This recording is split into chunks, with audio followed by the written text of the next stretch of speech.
years of trying to isolate Cuba, a policy that has obviously not worked and has isolated us more than them, it is time to try working with the Cuban people to build a better and different future. And building a new future is exactly what brings us here today for the U.S.-Angola Strategic Dialogue. Over the past months, I have spoken often about African leadership and this moment of promise and decision for all Africans. We had the African Summit here this summer in Washington, the first ever, with leaders from more than 40 countries, all here at the same time to help shape the vision for the future. Angola is committed to making the most of this moment through its very important role as a leader in the region, particularly on security issues. And I was very encouraged today by the depth and breadth of our discussion. I will tell you, the foreign minister did not come here today asking me for one specific program or another about Angola. Today, this foreign minister talked to me about Syria, about Israel, Palestine, about Ukraine, and about the challenges that Angola will face as a new member next January of the Security Council of the United Nations. So we have a different relationship now, and we need to build on it. Angola is playing an integral role in bringing African nations together to forge an enduring peace in the Great Lakes region. And the crisis in the Great Lakes continues to trouble us all. The eastern part of the Democratic Republic of Congo has been the scene of some of the most horrific crimes of violence against women and girls that are imaginable. And it's a powerful reminder of the obligations that we all share, not only to end the killing and the fear, but to work for the birth of a new generation of stability and hope. I want to thank President Dos Santos for his personal commitment to that effort, particularly for Angola's chairmanship of the International Conference on the Great Lakes region. President Dos Santos and Foreign Minister Chakoti, their engagement with regional leaders has been and remains critical for ending the threat of armed groups in eastern DRC. And no group poses a more immediate threat to the stability in the region than the Democratic Forces for the Liberation of Rwanda, or FDLR, as they are known in the region. The United States continues to support a two-track approach to ending the threat of the FDLR, which includes demobilization and robust military efforts. And we all know that the 6-month grace period for the peaceful surrender expires on January 2nd, just around the corner. The choice is clear. If the FDLR chooses the path of demobilization, the international community, all of us, will welcome it. If the FDLR does not make that choice, the DRC military and UN peacekeeping mission must act to ensure that the region delivers on its commitment to end the threat of the FDLR once and for all. I want to emphasize that the great dividends of our partnership with Angola extend beyond the DRC. On issue after issue, our interests are aligning like never before. We're working together on maritime security. We're combating piracy. We're working against illegal fishing. We also discussed important issues like human trafficking, which has been a concern. And yesterday, a senior delegation of Angolan diplomats came to Washington for discussions with our team here in Washington. We are looking forward in the days ahead to working very, very closely with Angola in their responsibilities as a member of the Security Council. And we actually began that discussion in a very serious way today. We're particularly pleased that Angola has recently taken steps to join the Chemical Weapons Convention. This is a treaty of conscience. And for nearly 100 years, the world has stood up for the international norm against the use of chemical weapons in the course of war. And the reason is simple. All nations are safer when these weapons cease to exist. I want you just to think. Before Russia and the United States came to an agreement to take chemical weapons out of Syria, they were spread around the country. Imagine what would have happened now if we had not succeeded in removing those chemical weapons. When Daesh has taken over control of a large percentage of the country, it might have had access to those weapons. That turns out to have been a providential choice and decision and accomplishment. And during our conversation today, I emphasized to Foreign Minister Shikoti that the United States stands ready to assist Angola in meeting the treaty's obligations. The danger of these weapons falling into the wrong hands should compel all of us to build consensus for action. Now, Foreign Minister Shikoti and I also discussed the importance of bilateral trade and continuing to grow the economic relationship between us. Angola is one of our most important trading partners in Africa and globally. And Angola's economy has experienced remarkable growth in recent years. In our discussions, we have begun consideration, and we will continue over the next months and years, to talk about the ways that the United States and Angola can grow our trade and investment relationship. In particular, we want to deepen our cooperation in agriculture, technology, energy diversity, and infrastructure. And when I was in Luanda, we talked at some length about those possibilities. These are the building blocks of a modern, dynamic economy. Last May, when I visited the port of Luanda, I met with energy company executives. And I learned about the numbers of Angolans that are being hired and that are being trained in that industry. I also saw firsthand how our investments are improving the business climate and increasing Angola's economic integration into the region, actually leveraging Angola's leadership in many ways. So we need to make sure that this progress continues. And it is clear that when we stand together, and when we stand with nations that are trying to make the kind of progress that Angola is today, we all share in the success. This is a moment of great opportunity for the U.S.-Angola partnership. It's also a moment of decision. We would like to be Angola's partner of choice. And so we're making the right choices now, I think, on regional and global security in the UN and in our economic partnership. So, Minister Shikoti, George, thank you again for your visit. These are important days. As I've said, we need to work together, rely on each other. I know you do and we do. Yes. And we very much look forward to building the strength of the partnership that you defined when we were in Luanda. And I'm very happy to have you back here in Washington. Thank you. Thank you, my friend. Thank you. Thank you. Eu quero agradecer primeiro ao Sr. Secretário First, to thank Kerry Secretary Kerry for the invitation for us to come visit the United States of America at this particular time. I would also like to thank Secretary Kerry for his visit to Luanda last May, and after his visit, many things have been happening between our two countries. Of course, after that, we had the summit of African heads of state here in the U.S. During that meeting, Angola and the U.S.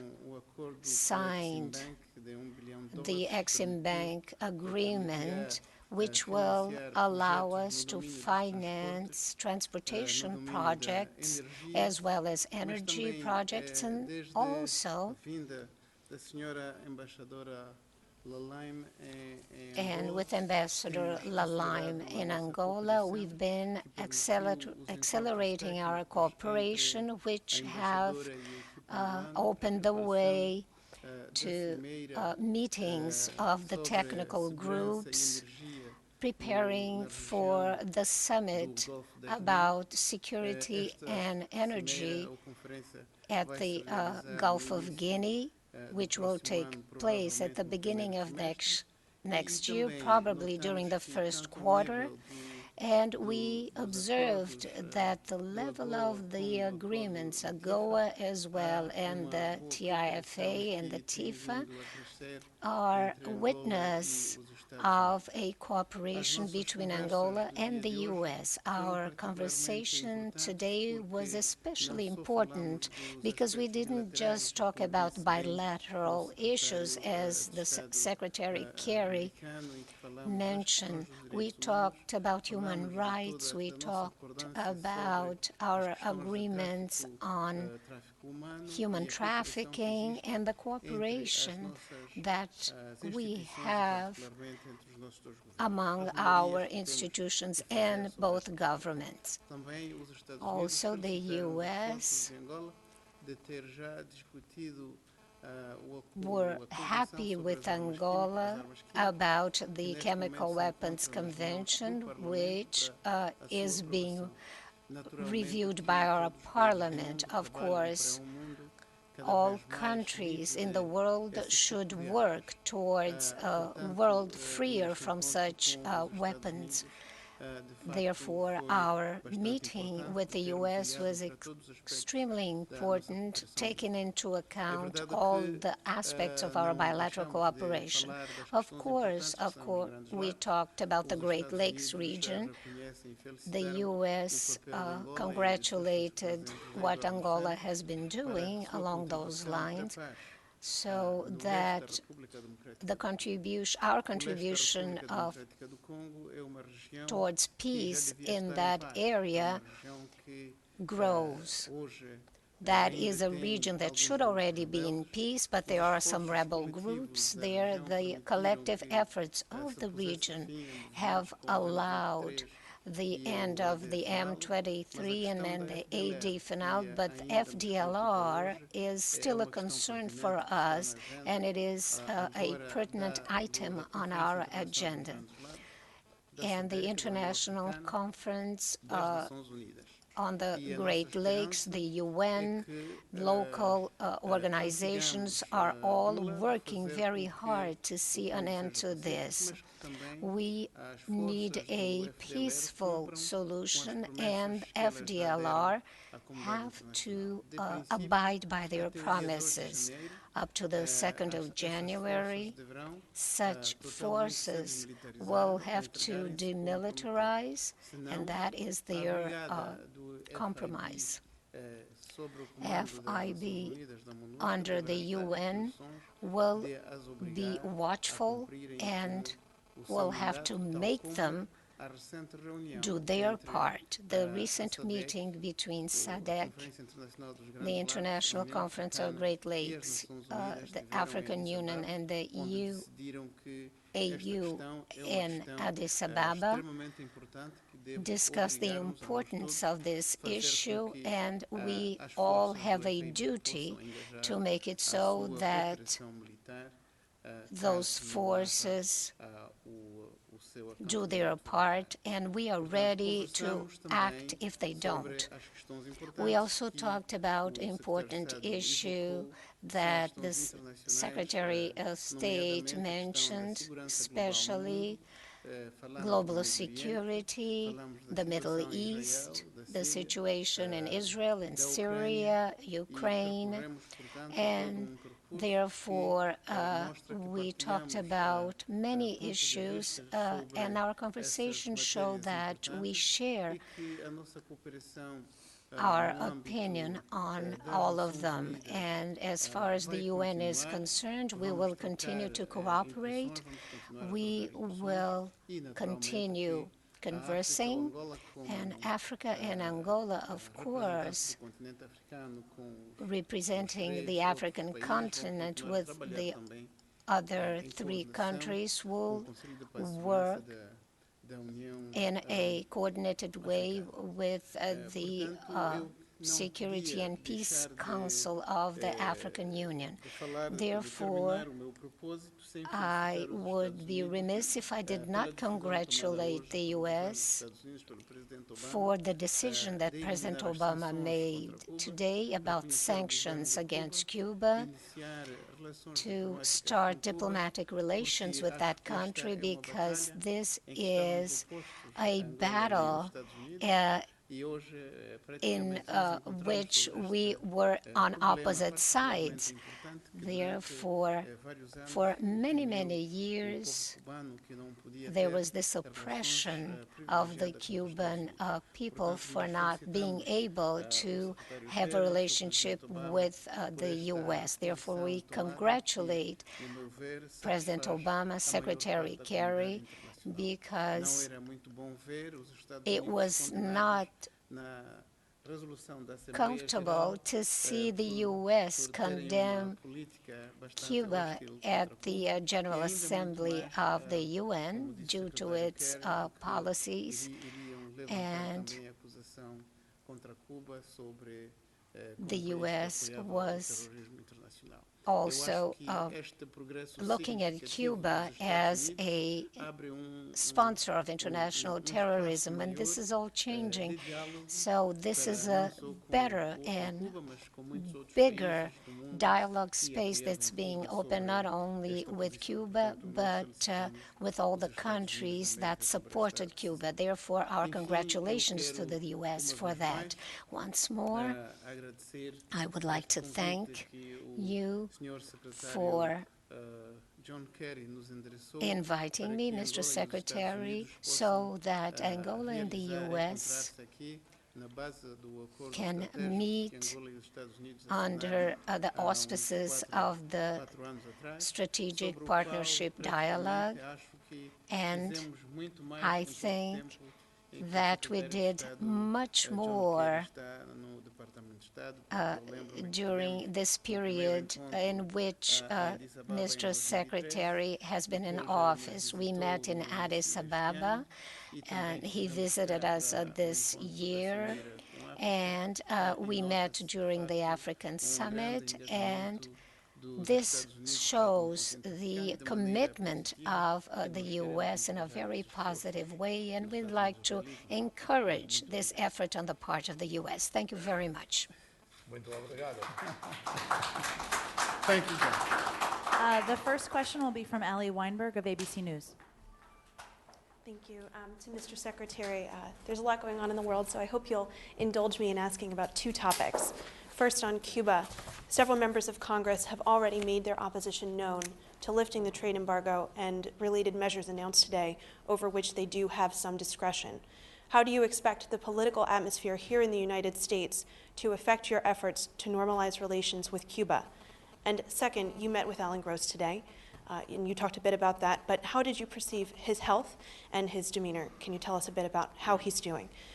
Second, on the UN efforts. Fair enough.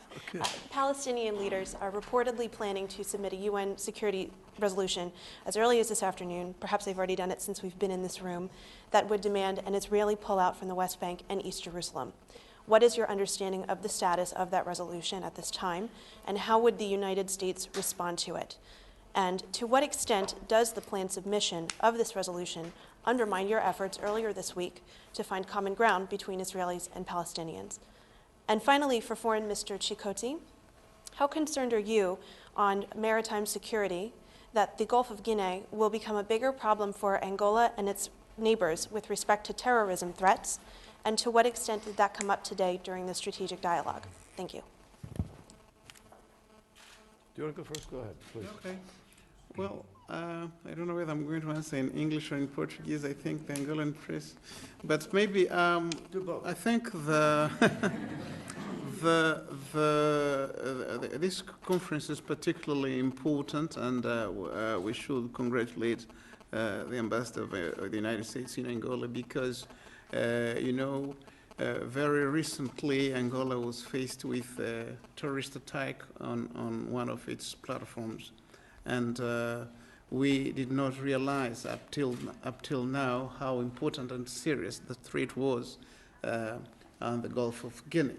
But what we've got to look at is that the Gulf of Guinea represents a lot, and there is about 25% of world crude oil in the Gulf of Guinea.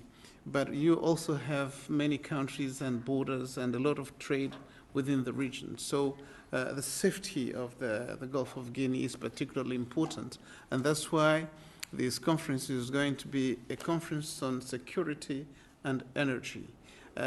Most of the countries in the region produce oil, which is naturally consumed by the international community.